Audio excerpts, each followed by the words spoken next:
আসসালামু আলাইকুম। মোবাইল দিয়ে কিভাবে ২০২৫ সালের উপবর্তী রেজাল্ট বার করবেন? চলেন দেখে আসি।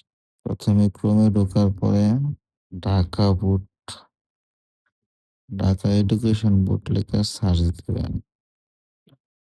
দেন ওয়েবসাইটে ঢুকবেন। দেন একটু জুম করলে দেখতে পাবেন উপরে দেওয়া আছে স্কলারশিপ রেজাল্ট জেএসসি। এখানে চাপ দেন। এখানে প্রত্যেকটা বোর্ডের রেজাল্ট আলাদাভাবে দেওয়া আছে। মাদ্রাসা এবং ইবতেদায়ী ৫ম এটার রেজাল্টও দেওয়া আছে। তারপর টাকাটা ভিউ করি। রেজাল্ট দিয়ে এখানে চাপ দিই। এরকম ভাবে রেজাল্ট এখানে আসবে। আশা করি সবাই বুঝতে পারছেন।